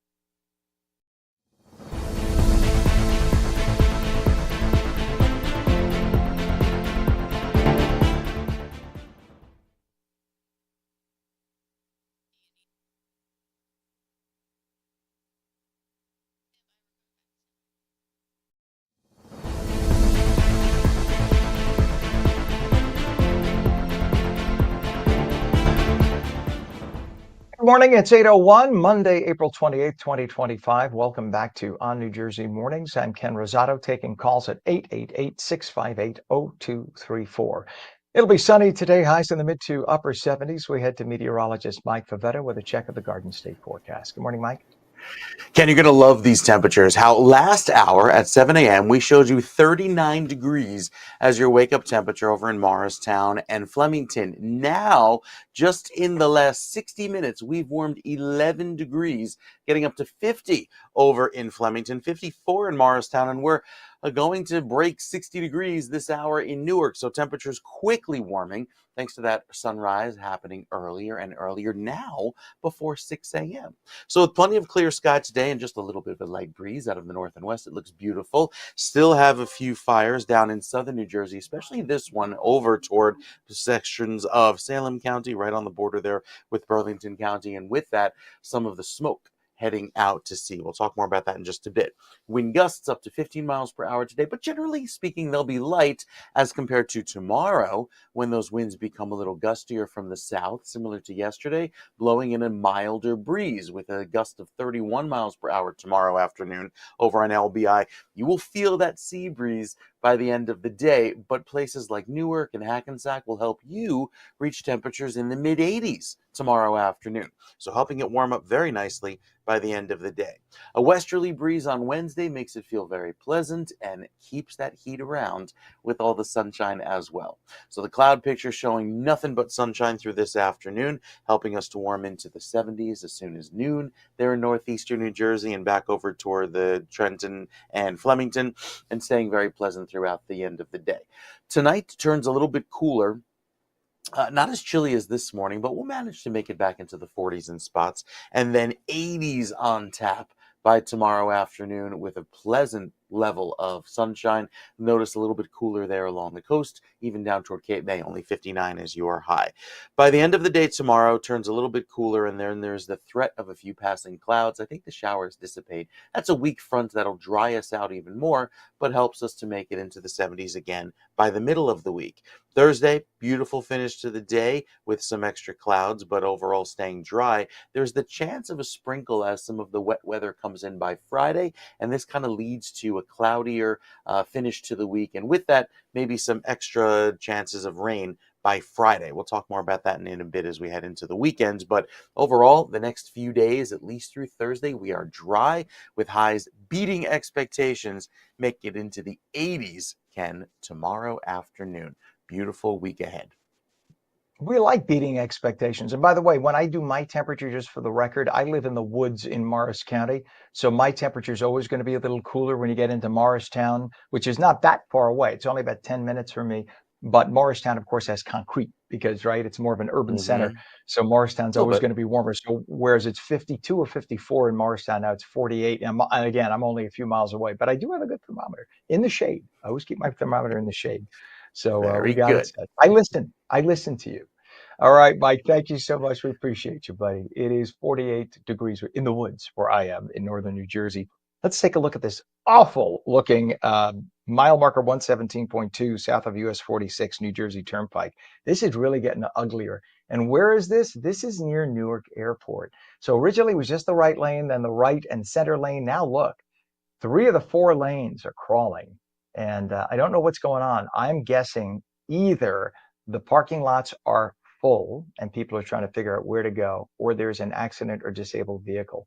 But if you are getting to Newark Airport, you have to catch a flight, avoid the exit by US 46. That's not too far from the interchange 14 exit, but that is definitely going to be something you want to give yourselves a little extra attention, extra travel time to get off at Newark Airport. And that's the case. I think a lot of people, this is still ongoing, people coming back from long holiday, vacation, etc., and they're going to and from the airports. And that's kind of going to be the case, I think, much of this week. Then we'll be back to normal until Memorial Day, and people go on vacation again. We also have issues right now, a disabled tractor trailer on the turnpike, the express lanes northbound south of exit 71, northbound side. That's by Route 4, Broad Avenue, Leonia. All lanes are open, but there's that vehicle on the right shoulder, so people are rubbernecking. And we have a disabled tractor trailer. Let's take a look at the GWB approach, if we could right now. Look at that. So they move the camera. It's not that it's the same location, it's just a different angle. And they did this on purpose because right now we have a disabled tractor trailer on the GWB lower level, westbound on the Jersey side, Toll Plaza in Fort Lee. That's one left lane blocked, but it is probably causing a bit of a backup in both directions. You could see that. The approach, this is actually the approach eastbound as you make your way over the GWB. But nonetheless, you usually get traffic glare causing the eastbound delays. But that's what you got right now. It's moving, but very, very slowly. We also have a crash on the Garden State Parkway southbound, south of exit 136, Stiles Street in Clark Township, a right lane blocked, and a crash on Route 42 northbound, north of exit 10A, which is Black Horse Pike in Gloucester Township. One left lane closed with a 5 to 10 minute delay. I-80 has ongoing sinkhole repairs at exit 34, Route 15 in Wharton. You'd think I'd have that memorized by now. It is 8:07. Pope Francis captivated the world during his historic visit to Philadelphia for the World Meeting of Families. And one New Jersey photographer had the rare privilege of capturing it all for history. We're joined by Gary Gelman, a Spring Lake-based photographer, professional photographer, whose images of the Pope were seen worldwide. Gary, thank you so much for being with us to share this extraordinary experience. Good to have you in this morning. Thank you for having me, Ken. It was an honor not only to be with you this morning, but also covering the wonderful event in Philadelphia. Excuse me. And so when the Pope died, and we knew because of his sickness, his illness, it was coming. It must have been such a special feeling for you knowing that you forever captured his image for generations to come at that special moment in Philadelphia. You're giving me goosebumps as you say that, because really it was 10 years ago that it was even more exciting when I was in his presence. Sorry about that. But the history of him being in Philadelphia and coming off that plane when he approached the governor of Pennsylvania and the mayor, and I was there to cover that, was really an honor for me. Having been raised a Catholic and having been in the industry for over 25 years at the time, it was exciting for me to be so close to the pontiff and all the great things that he's done to lead the Catholic Church and to be the successor of St. Peter. So it was a true honor, and to be so close to him. What was interesting on that arrival when he came to Philadelphia is that once he was done meeting everyone, he got into the Pope Mobile. And once he got into the Pope Mobile, all the media left and the Pope motorcade was leaving. But if you see that footage, he stopped his driver, and you could just imagine an older man like stopping a driver. It was so real. And I was like within 20 or 30 feet of that. All the media was gone. It was only me. And the motorcade just stops. He gets out, and approaches this young person who had cerebral palsy to bless them. And it was just me, him, the young people that were there. And it was truly an honor to be so close to the pontiff. If I didn't have the camera covering my face, you'd see the tears that came down upon it, because it was just an exciting experience for me. How beautiful. What a beautiful, beautiful moment. And that we see, and for those who watch this show know, indulge me for a moment in my religiosity, because I was a Catholic priest for years. And so that now this is bringing back the sacramentality of my priesthood. And to take that moment, you see Christ, and I know he spoke of this, you see Christ in a young, innocent victim of something like cerebral palsy. And he saw that. That's why he had to stop the motorcade and go over. And if anything, that child blessed him more than he blessed that child. That moment of face to face with the innocence of a child who, in that child's mind, probably doesn't even realize it's suffering. To the rest of the world, we look at it as suffering. But what an example of the beauty of Christ in the world in that particular moment. And you photographed it, which I'm getting goosebumps now thinking about that. How did you get chosen, by the way, to be the photographer for this? Well, the World Media Family was going to be in Pennsylvania. So what I did is I approached Archbishop Chaput and asked him, how can I be one of the photographers who are going to be there? Because it was a 7 or 8 day event. So I applied and my portfolio was accepted. And from there, they assigned photographers at different places throughout that week. I was honored to be there for that morning. I had to be there the night before because security was so tough. I had 5 levels of credentials to get there, to be next to the Pope. And even as I stood there, a state trooper was asked to move back because he didn't have the proper credentials. So it was interesting in all the careers and time that I've had in this career to be asked to go ahead of a state trooper, even if it was in Pennsylvania. And being a Jersey guy, there is a cardinal that's going to be that's in Italy right now. Who knows if a Jersey boy becomes cardinal, becomes Pope? We don't know that. So you never underestimate a Jersey boy. Tobin has been spoken of as a potential for the papacy. We've never had an American pope, obviously. And usually you don't choose a pope from what's called a missionary country. And for those non-Catholics, please, again, indulge us for a moment. This is Catholicity all the way. But a missionary country, by definition, is a country where the majority of people are not a member of the Catholic Church. So we still have, even though we're the largest single church in the United States, people tend to lump all the Protestantism into one, and that's not correct, because even Protestants don't like to be called Protestants these days. We call them Protestants as Catholics. They like to call themselves Christian, which is fine, and I'm fine with that too. And they are our Christian brothers and sisters. Can I just add that I do know Cardinal Tobin. I've actually taken his official portrait, as well as a few other bishops in New Jersey. So that would even be more interesting if the Pope, the cardinal that I captured, becomes Pope. I actually photographed him in Indiana, which is the archdiocese that he came from. And from there, when he came to Newark, any portrait you see of Cardinal Tobin is the one that I took. So I'm close to the Catholic Church. Raised by an Italian mom and a Jewish dad, I got a little bit of both, but I am a fulfilled Jew, that's for sure. That's 100%. In fact, I just did a podcast last night, and on the panel was a conservative Jew, an old Catholic priest, so it was the breakaway sect, a Catholic priest, or actually it was an old Catholic bishop, a Catholic priest, whatever, and me. And we were discussing religion in the world. So it was fascinating. And one thing that we all had to emphasize, because too many of our Christian brothers and sisters are not taught enough of, is that Judaism is still a foundational faith. And that when Christ came, Christ first came for the Jews. And that we must always honor and love Jews in the world, because that doesn't, just because Christianity is our path to God, but Judaism, you're still the chosen people. Your dad's family is still the chosen people. That never went away. So we have to remember that as Christians, always remind ourselves of that.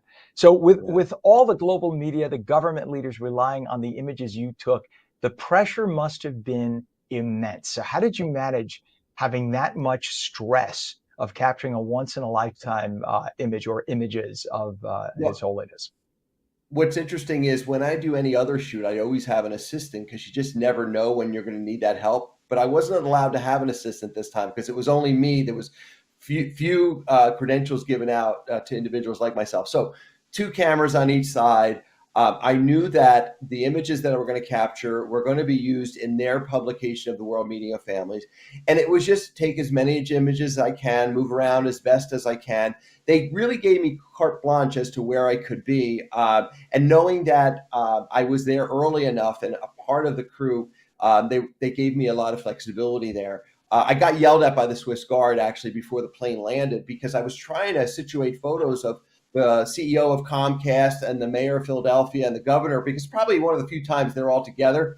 And I do have a photo, I'm not sure if I shared it with you, of the Swiss Guard yelling at me, "Stop moving them, they need to be in line for the Pope's arrival." And that was funny. And not every day. I got yelled at by Jack Nicholson, but never the Swiss Guard. So you just never know. Sorry, nobody gets yelled at by the Swiss Guard. How the hell did you do that? It's crazy. Well, I was trying to pose. I didn't even think they spoke. No, they stop. I had to get the photo. I mean, that's what I've been trained to do, is get portraits, get photos, capture the event. Because all of these individuals, as powerful they are, they didn't have their own photographers there, and I know what I do. So those images were shared with the Comcast family as well as the elected officials that were there. Again, once in a lifetime for them too, as they mourn the passing of Pope Francis. During this Easter week, we look forward to the future, as I'm sure Pope Francis would agree that the church moves on.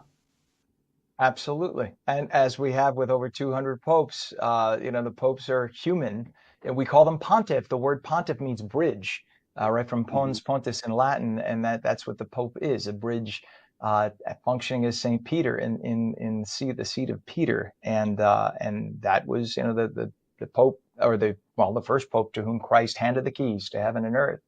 And it's a fascinating history. It's beautiful religion. I'm proud to be part of it, as I know you are. And when I say proud, I feel very privileged to be allowed to be part of it, as I like to say. And before we go, I just want to mention that let's de-religion here for a moment. You've also photographed legends like Bruce Springsteen. You photographed Buzz Aldrin, but you said that this eclipsed all your previous work. Is it more because of the history that this will be for future generations? Well, as I know, there's only, you said 200, but I believe there's over 400 popes. So 1 in 400 is kind of neat. 267.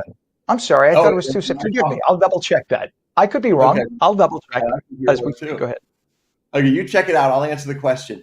Being a photographer now 36 years, I have had the opportunity to photograph many greats, including as the official photographer for the New Jersey Hall of Fame. All the great ones who have come through New Jersey, I've photographed. Frankie Valli, as you mentioned, Buzz Aldrin, Yogi Berra, Arnold Schwarzkopf, General Schwarzkopf. So many great people. But to photograph the Pope, you don't get that access to anyone like the Pope. So it was an emotional time. And, when I was photographing him, I realized that everything I learned up until that point culminated in that day. Everything young people need to know about being in a profession, showing up early, being prepared, having double and triple backup,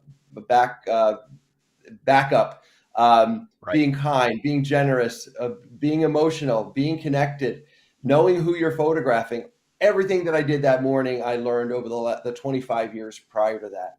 And in our 37th year now, we continue to grow and learn. And I tell young people, you just never stop learning. I'm always ears to all the young people around me because they know what the next generation is going to need. Right. And that is a brilliant point. And by the way, yes, I checked 266 so far, and we're waiting on the 267. Not for anything. That was only because I had to cover it for when I was with ABC. I had to cover it 10 years ago, and I remember the numbers sticking out in my head. But and the number is disputable because remember there was a point where we had 3 popes, and they only counted one as the actual pope. The others were called anti-popes. Because there were factions of cardinals who chose them. Oh, I love the history. I love the history. Right, and I would love to ask you, and I'll probably have to do the research now, and you being a priest, because I didn't know that, but a big fan of yours for many years. Well, thank you so much. Clearly you have bad taste then, but thank you so much. Yeah. And when I see the name Gelman, right away I think of the man I worked with over at Channel 7 for years, who is a very nice man, by the way. Right. Regis once called me the other Gelman. He wrote a little note to me once when I wrote to him. He said, "You're the other Gelman," but yes, not affiliated. Regis was a very nice man, and an uber Catholic. And here's something I could share with you, and just the two of us. Don't tell anyone. Um, because he used to call me Father Ken whenever I was around. He knew every cardinal in New York as well, obviously.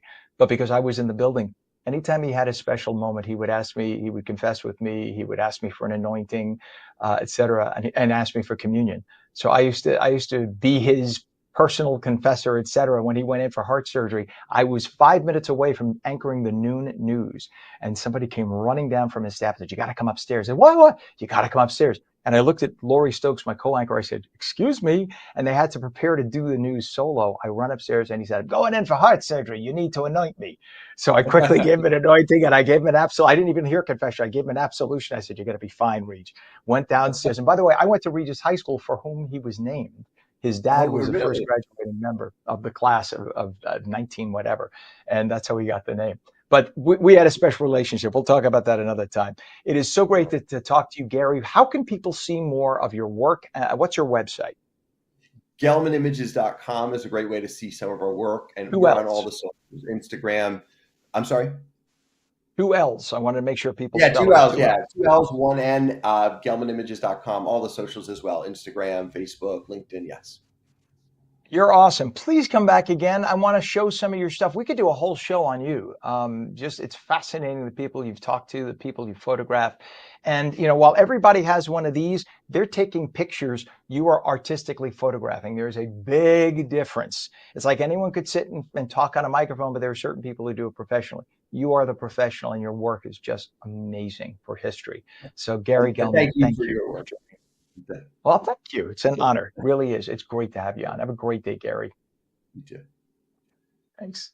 It is 8:21 now, 51 degrees. It'll be sunny today, highs in the mid to upper 70s. Meteorologist Mike Favetta returns with your full Garden State forecast. We're coming right back.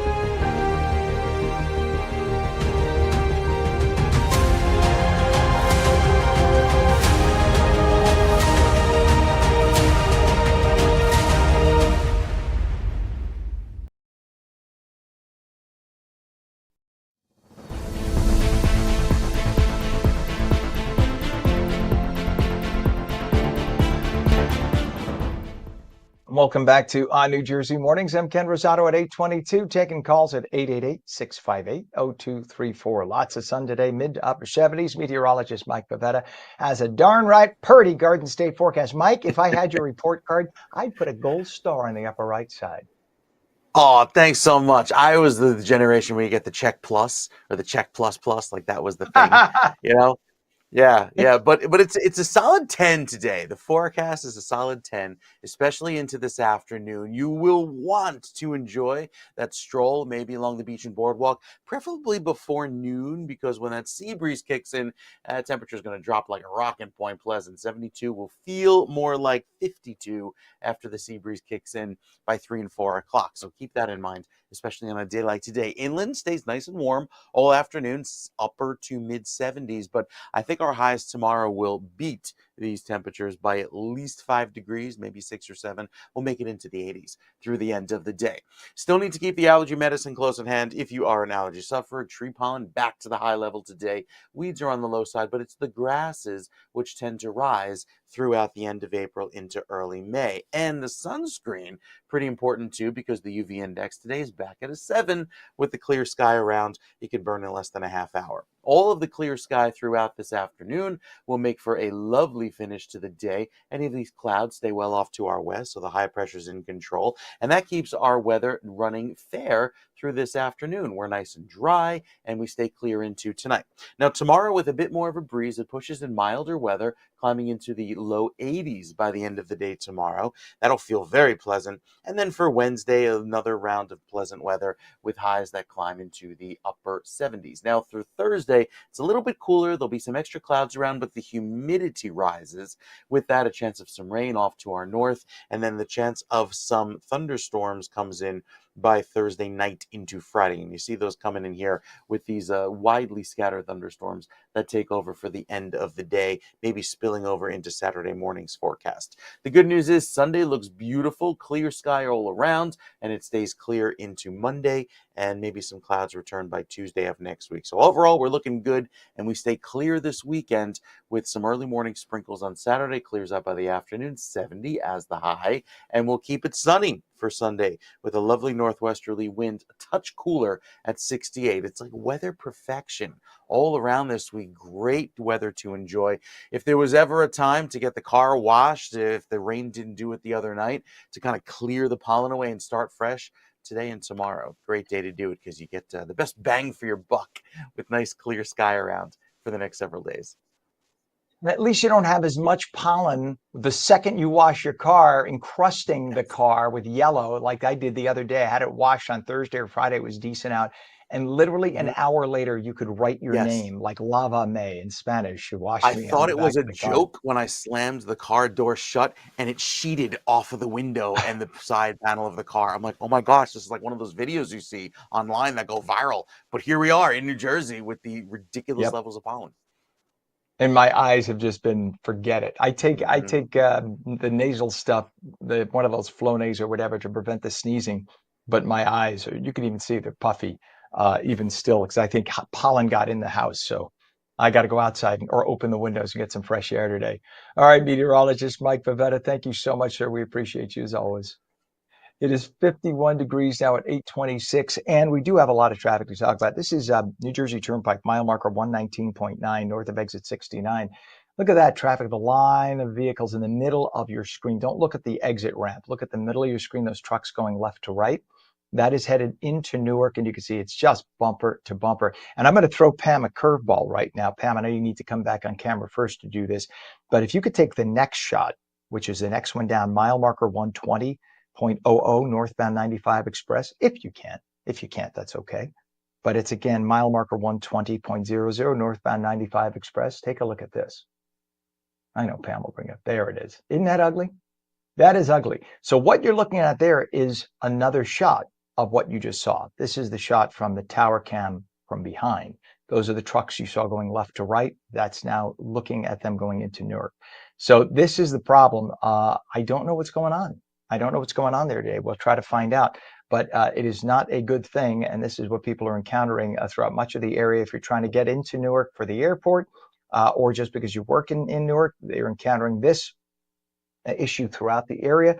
And then, of course, if you go over to the GWB, which we'll bring up in just a second, GWB cam is just as ugly. 80-95 approach to the upper and lower levels of the GWB. Bumper to bumper traffic. Everybody's back in full force. What we found over the last few months is on Mondays and Fridays, they have this different camera shot. Look at the lower approach there. Absolutely stopped. So this is what you're encountering right now if you're trying to make your way over the GWB into Manhattan. Absolutely stopped traffic. Now we know that, this is why. Okay, we have a disabled tractor trailer now. Aha, I've got to just look down and read the scripts. Disabled tractor trailer on the GWB upper level eastbound New Jersey side as you make your way just by the toll plaza Fort Lee. A left lane is blocked. So there you go. And we also have a disabled tractor trailer on the, express lanes northbound south of exit 71, Route 4, which is right near there as well. Real mess today. We have a crash on 78 eastbound at exit 12, east of exit 12, which is Perryville Road in Union Township with the left lane closed. And we also have a crash on the Garden State Parkway southbound, south of exit 136, Stiles Street in Clark with the right lane closed. And we have that ongoing emergency sinkhole construction, I-80 Route 15 east and west. You can see right there in Wharton, just ongoing problems throughout the area. If you are headed out by car, pardon me, and I think I still have pollen issues here. If you are headed out by car, going into the city anywhere near, headed eastbound from New Jersey toward Manhattan, you got a mess. And also if you're headed toward Newark Airport. It is now 8:29. Police have arrested 11 men whom they say are behind a string of car thefts in New Jersey. Officials say the 11 broke into homes. They stole expensive cars from West Caldwell, Edison, and several other communities. State Attorney General Matt Plotkin says the vehicles were being sent through Port Elizabeth to countries in West Africa. 43 of the vehicles were recently recovered. They were inside shipping containers, including BMWs, Mercedes, and others. The stolen cars stored in a parking garage in the Bronx before being packed into those containers for export. New Jersey's Liberal Democrat Senator Cory Booker took to the steps of the Capitol yesterday for 12 hours decrying the proposed Republican spending plan, using the oldest Democrat argument that those proposed plan cuts spending for the poor and helps billionaires. Specifically, Booker and House Minority Leader Hakeem Jeffries, you see sitting next to him, looked ridiculous as they sat on the steps yesterday all by themselves, saying the plan will cut spending on housing for the poor. As usual, the Dems are lying. What the proposed plan does is cuts the previously proposed increase in spending on housing for the poor, along with lots of other programs. In other words, spending on housing for the poor will still go up under the Republican plan, only it won't go up by as much as was originally proposed because we are 30 trillion in debt and inflation has come down. So you don't need to go up by 6% like under the Biden plan. These are the same Democrats who throw legal roadblocks in the way of President Trump and Elon Musk's Doge as they try to cut unnecessary and wasteful spending in order to have money to help the poor. Democrats just simply believe that money is in unending supply and must constantly be spent on their pet projects. It is 8:30 right now, and when we come back, of course, we will have lots more in terms of the weather and the traffic. But Google has been promising to provide a more private web experience. Have they delivered? We'll speak with On New Jersey brand and digital strategist Fisher about that and more. And your phone lines, they're open. We'll take your calls at 888-658-0234. You're watching On New Jersey Mornings, seen daily at ONNJ.com, Roku, Fire TV, News on Samsung TV Plus, Apple TV, YouTube, Facebook, and X, and now stream live on Rumble and Twitch at twitch.tv/On New Jersey. We'll be right back.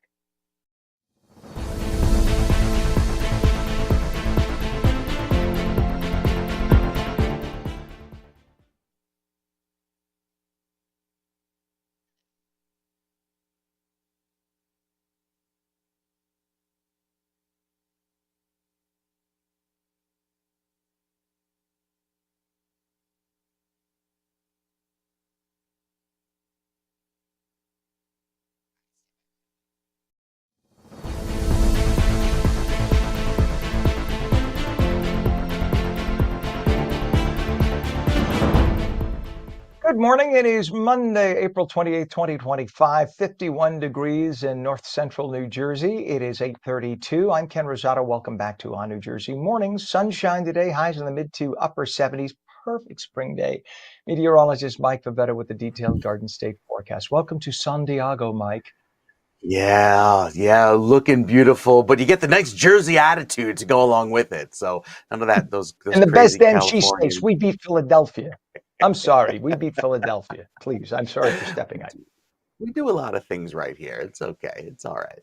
The Right. forecast looking very pleasant this afternoon. Very nice, very dry. A little bit of a breeze by tomorrow, helping temperatures climb into the 80s. Then it turns cooler through the end of the week, but the humidity rises as our rain chances come up through Friday. So highs today down the shore, notably cooler along the ocean front, and definitely about 10 degrees cooler tomorrow than today's highs, thanks to those southerly breezes off of the ocean temperature, which is currently in the mid-50s. Inland from Camden, Glassboro, and Millville, climbing into the upper 70s today. We're nowhere near the record from the 90s of 94, but it's the earlier sunrises and later sunsets that help the afternoon warm, and they will each and every day. With all the clear sky today, nothing but sun through this afternoon, now at 8:32, bringing back the clear sky through the end of the day. With the rain chances a little bit higher through Thursday and Friday, you'll see we get up to about 40%. With the storm coming through, I think that'll go higher by the end of the day, but the rain chances this weekend will go down. Not great news for the fires there. Another brush fire detected on satellite south of Medford, and this smoke trailing over Atlantic City.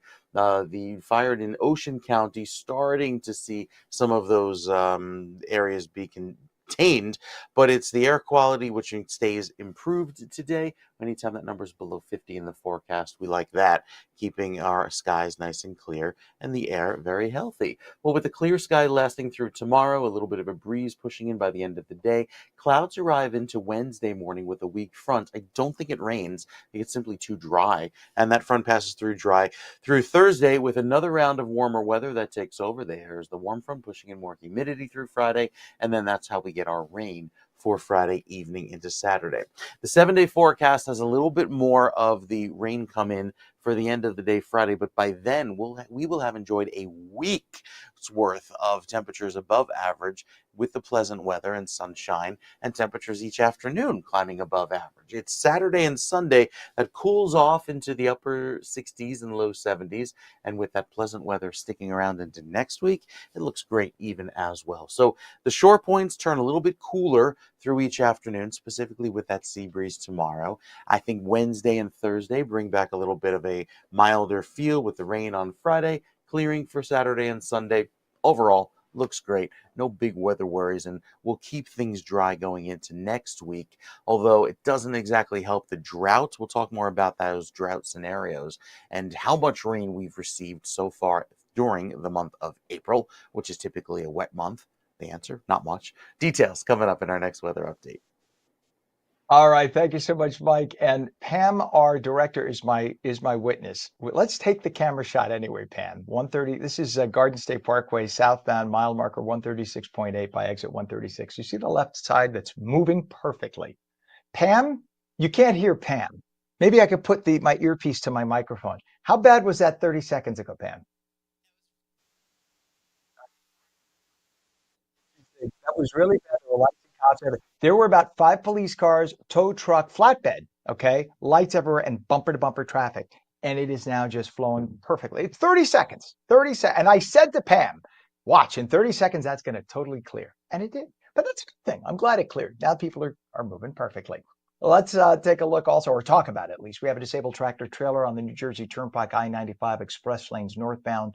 South of exit 71, Route 4 in Leonia. All lanes are open, but there is a vehicle now on the right shoulder causing some rubbernecking. We have a crash on the GSP southbound, south of exit 136. Oh, excuse me. That's what that was. That just cleared up.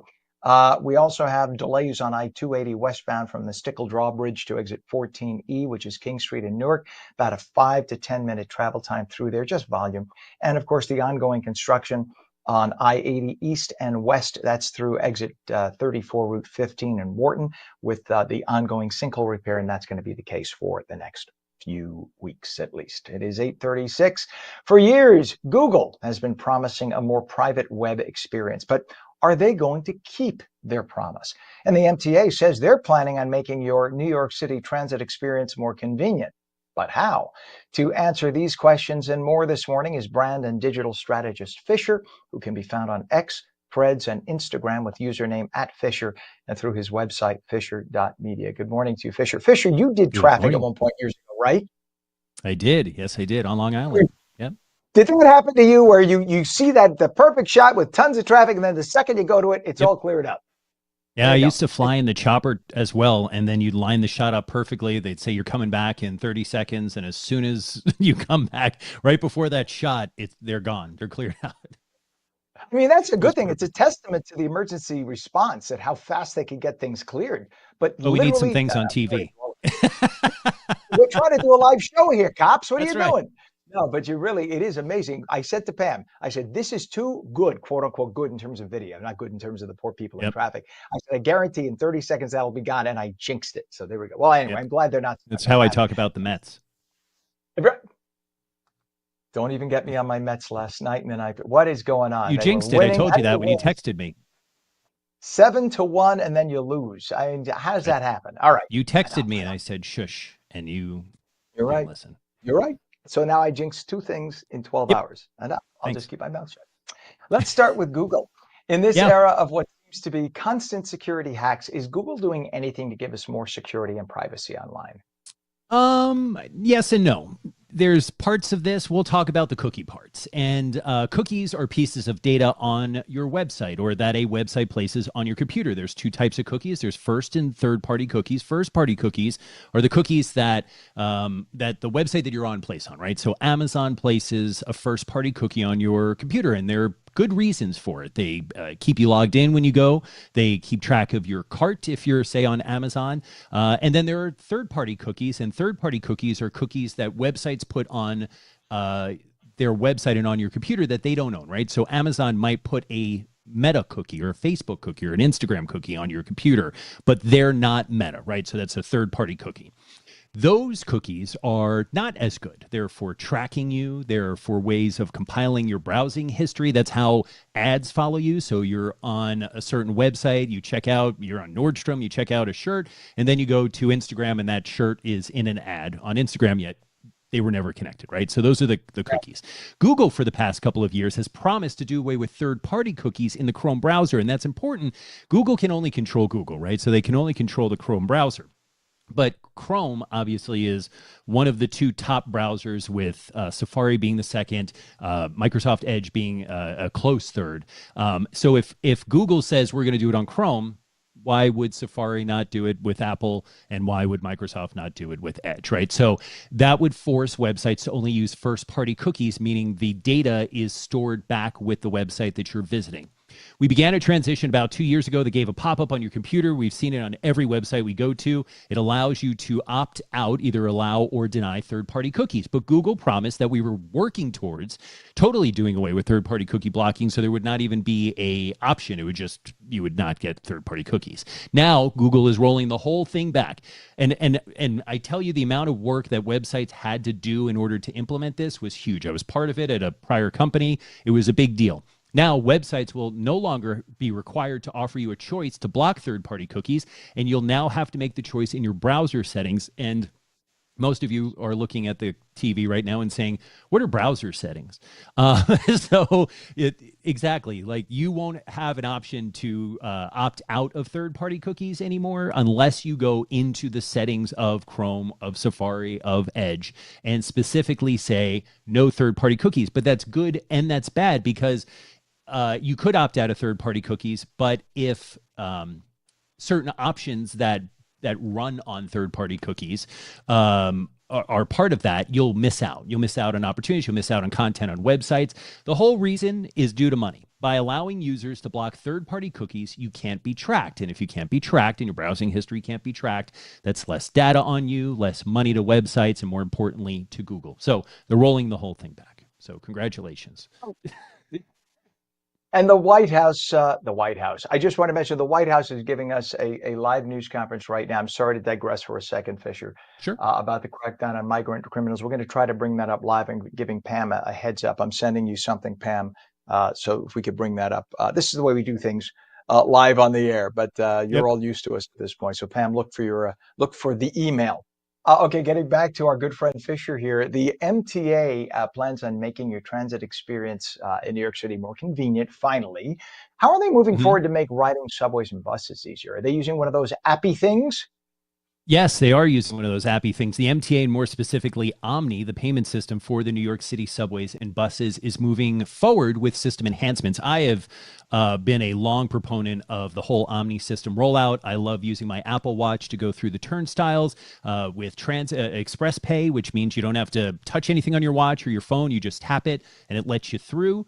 But they're moving forward with more enhancements, as announced in their annual capital plan. Two things: a new integration with the MTA app to manage your Omni card, which is important. That way you can log in, you can refill it, you can see your balance, all of that.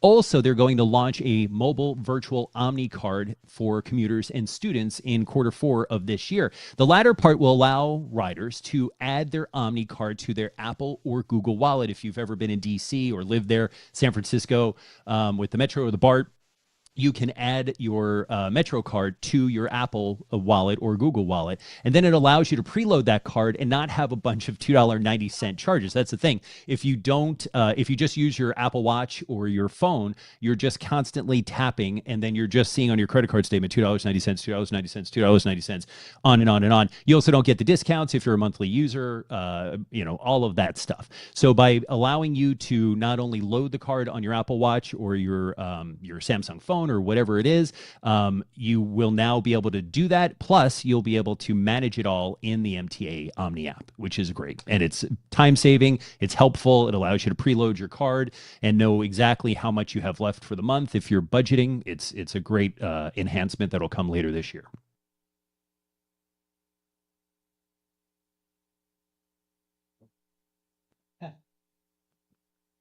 Sorry about that. That's all I Fisher. got, Ken. Yes, my microphone fell, and they're trying to be nice and pulled off on me as I pin back on my mic. Well, I appreciate you, sir, and that Live is TV. yeah, that's what happened. But I can't wait to see the MTA finally coming into the 1990s and getting. Now we just need the LIRR for when I go home. Oh, stop it! That's going to take another 100 years. All right, sir. I know. We appreciate you at all times as well for being there with us. Brand and digital strategist Fisher, found on X, Threads, and Instagram with username @Fisher, and through his website Fisher.media. Thanks for coming on this morning, bud. We Thanks, Ken. always appreciate it. All right, take care. Let's go Mets.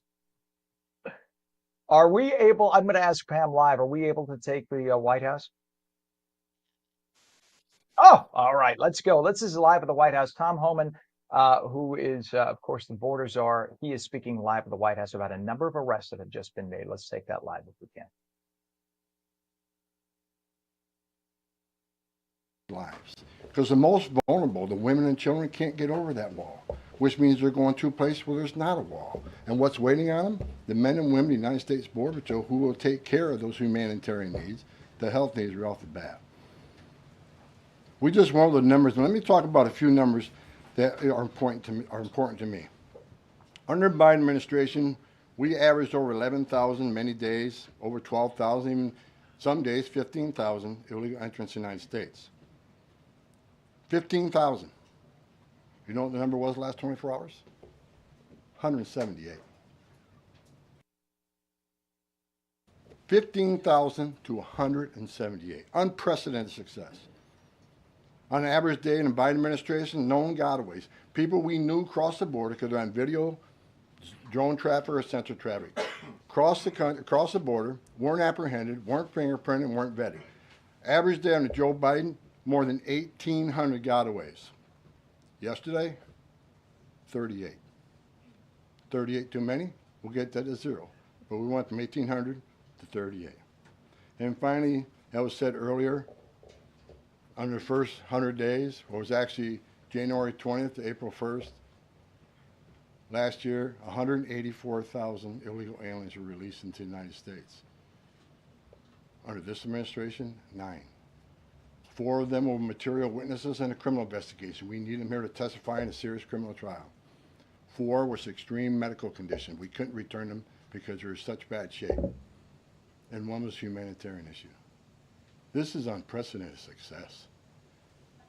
The border secure. President Trump saving lives. President Trump has proven no one does this better than President Trump. There is no equal, it's not even close. So God bless the men and women of the Border Patrol. God bless the men and women of ICE who strap a gun to the hip every day, put on a Kevlar vest to not only secure our border and protect our national security, but the ICE agents in the interior, they're removing public safety threats and national security threats every day. While you're all sleeping at 2, 3 o'clock in the morning, there are men and women out there enforcing the law and making this country safe again. And we're going to keep doing it. It's full speed ahead. So I'll leave it at that. Awesome. Thank you, Tom, and thanks for all your great efforts. We do want to open it up to questions. If you have border-related questions for Mr. Homan, and I'm also happy to take any non-border-related questions. I'm happy to take border questions too, but Tom is here offering his time, so we encourage you to ask him questions. We'll start with our new media seat today. As So always, you've been watching Rogan Tom O'Hanley, Homan, who is the former border Hollywood czar entertainment at the lawyer. White House right Who's now. fed up A with live far-left news conference that ideologies usually from does not get California called now at this posts early hour, but I conservative thought it was political essential that we commentary take that online live. with And more thank than you, Pam, 7 for million having magical fingers and making that happen for us with no notice. What he was talking about was the enormity. The enormity. This is the first 100 days of the Trump administration, and the enormity of the disparity of numbers coming across the border. Remember President Biden? Former President Biden insisted that there was nothing he could do, nothing. He had no power, no authority to stop the flow of people coming across the border. Yet what he did do is provide apps to make it more convenient for people to come across the border. So people came over by the tens of thousands. That's why we have anywhere from 12 to 24 million illegal migrants in this country. And can you blame them?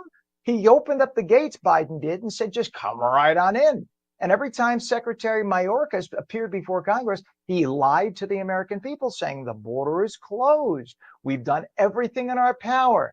Yet a different president comes in and through executive order, which he has every right to do, to protect our country from, look, the majority of those people are probably lovely. 1%, though, probably not. Because if you are nefarious, this is the perfect opportunity, right? Sneak across the border, mixed in with everybody else. You could be a terrorist, you come right into the U.S. Well, under this administration and Tom Homan, who is the borders are shut. So instead of having an average day of 4, 5, 6,000 people streaming in that we know of and thousands more that we don't, we're down to about 30, and they're getting caught. So it's just an amazing thing, the difference between one administration and another, and the fact that you were lied to as suckers. Just remember that with the midterm elections, when you have, the choice between Democrats and Republicans. The Democrats went along, propped up Biden, said that he was sharp as a tack, said that he was exactly what we needed, that this was the best Biden ever. Remember that? Remember Morning Joe saying, he said, shut the F up. Morning Joe said he pointed in everybody's face and lied. Why anyone would still watch his show in the morning is beyond me, because he lied to your face, saying this was the best Biden ever. And if you don't believe it, you don't know what's going on. And he lied to us. This is a journalist, disgusting liar, criminal. That's a propagandist. And now we know that with right leadership, we have the border closed. And it doesn't mean we don't want immigrants. We still take in 2 million people legally a year. We don't have room for 2 million illegal people a year. You want to come in? Do it the legal way like everybody else did. And you are welcome to be an American. You break into my home, you might get shot. That's the way it happens, because we're trying to defend our homeland. All right. It is 8:51. And by the way, I'm not advocating violence. I'm just saying it is illegal to break in, and we do have a right to defend ourselves. 8:51. We have a temperature of 53 degrees. And let's restart right now, if we could, Pam. Let's bring in Mike. We can give him a heads up. 8:51, and meteorologist Mike Favetta tells us it's going to be a beautiful day. San Diego quality. Let's say West AccuWeather. I said, did you hear what I just said? That's from all my years. No, I didn't hear that. Did you hear something? I thought I heard something. It must be a glitch in the system. It was an accident for the folks at that organization. I'm sorry. It's just from 20 years of habit.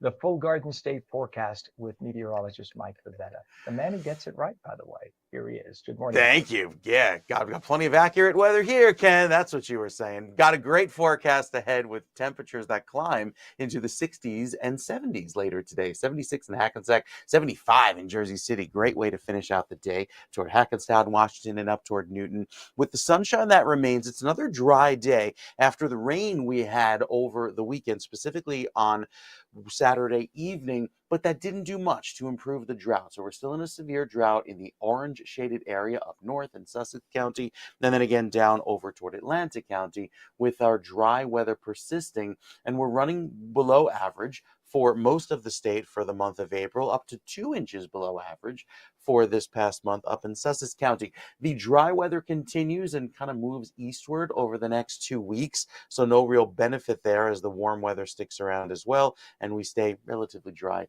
through at least the first week of May. Great weather ahead throughout today, tomorrow, and even through Wednesday. Thursday turns a little bit cooler, and some rain arrives by Friday, but Saturday and Sunday looks very pleasant with highs climbing into the upper upper 60s and low 70s. Cooler by this weekend, but get out and enjoy, even at the shore points, with these temperatures that will stay just above average. Even though it's a lot cooler at the shore, thanks to the afternoon sea breeze, you'll love the forecast this weekend with plenty of sun both days, Saturday and Sunday. So a pleasant week to enjoy, a pleasant weekend to enjoy. Just a few showers there later on Thursday night going into Friday morning. But otherwise, looking fantastic throughout this weekend. All right, sir. Thank you very much. And Pope Francis was laid to rest on Saturday, of course, following his death at the age of 88. There were nearly 500,000 mourners gathered in Vatican City. They bid a final farewell, and that ceremony broke with Vatican tradition, as Francis had requested a simpler funeral with a single wooden coffin rather than the elaborate three-coffin system used for previous pontiffs. It was an amazing and beautiful ceremony. In fact, what you're seeing right there is one of the Eastern Catholic bishops. We have Byzantine Catholics, Ukrainian Catholics in the Catholic Church. They're all under the Pope's authority, but it looks much like the Orthodox, but these are actually Catholic bishops. And you can see as they incense his simple pine coffin right there. Addressing the crowd during the service, Cardinal Giovanni Battista Re, the Secretary of State of the Vatican, said that we will forever remember the final image of the Pope greeting worshipers despite severe health struggles Easter Sunday.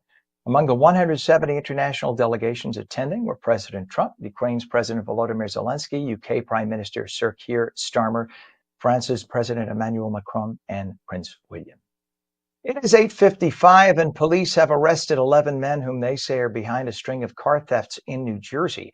Officials say the 11 broke into homes and they stole expensive cars from West Caldwell, Edison, and several other communities. State Attorney General Matt Platkin says the vehicles were being sent through Port Elizabeth to countries in West Africa. 43 of the vehicles were recently recovered from inside shipping containers, including BMWs, Mercedes, and more. The stolen cars were stored in a parking garage in the Bronx before being packed into those containers for export. New Jersey's liberal Democrat Senator Cory Booker took to the steps of the Capitol yesterday for 12 hours, not too much drama there, to decry the proposed Republican spending plan, using the oldest Democrat argument that the proposed plan cuts spending for the poor and helps billionaires. Well, specifically, Booker and House Minority Leader Hakeem Jeffries looking ridiculous as they tried to make this look like it was just natural. But of course, naturally, you don't have a multiple camera setup and you don't wear microphones and you don't have lights and you don't sit there with a crew around you that's not in sight of those cameras. They sat there for 12 hours by themselves, nobody around, saying the plan will cut spending on housing for the poor. Well, as usual, the Dems are lying. What the proposed plan does, you can look it up, don't take my word for it. It cuts the previously proposed increase in spending on housing for the poor, along with lots of other programs. In other words, spending on housing for the poor will still be increased, only it won't go up by as much as the Democrats originally had put in there when Biden was president. It will go up by about 3 or 4%, which is more in line with what the current inflation rate is under Trump, but not what it was under Biden. We are $30 trillion in debt, folks. And these are the same Democrats who throw legal roadblocks in the way of President Trump and Elon Musk's Doge as they try to cut unnecessary and wasteful spending in order to have money to help the poor. Democrats simply believe money is in unending supply, especially for their pet projects, and must be spent. And when it isn't spent on what they want, they cry like children and make it look like the mean old Republicans are preventing the poor from having their due, and the rich being wealthy and selfish as always, which is the image that has been used by the Democrats for decades. But in the era of social media, sorry, folks, it ain't working. If that's the way you think you're going to win back your office, not going to work. That is it. Meteorologist Mike Favetta telling us it's going to be sunny today, highs mid to upper 70s. That's on New Jersey Mornings for your Tuesday, April 28th. I'm Ken Rosato. Remember, you could stream us on ONNJ.com, Roku, Fire TV, News On, Samsung TV Plus, Apple TV, YouTube, Facebook, and X. And now we stream live on Rumble and Twitch. Just go to twitch.tv/OnNewJersey. We will catch you again tomorrow morning at 7. If you liked what you saw, tell all your friends about us. If you hate it, couldn't stand it, just pretend this little episode never happened. Until tomorrow, for those who liked it, have a great day. Thanks for watching.